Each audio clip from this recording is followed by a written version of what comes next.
4 types of commonly used methods for mounting RFID laundry tags. Heat sealing.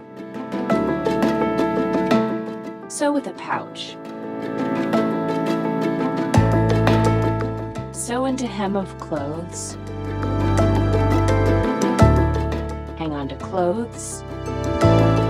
RFID heat sealing tag has glue on the back. The glue will be melted at about 200 bar.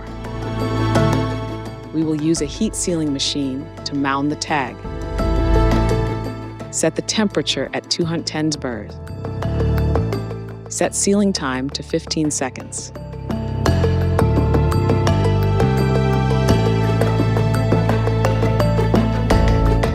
Sealing the tag within 0.6 member pressure.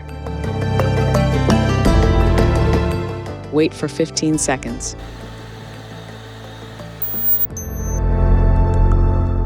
The tag is securely sealed onto the clothes.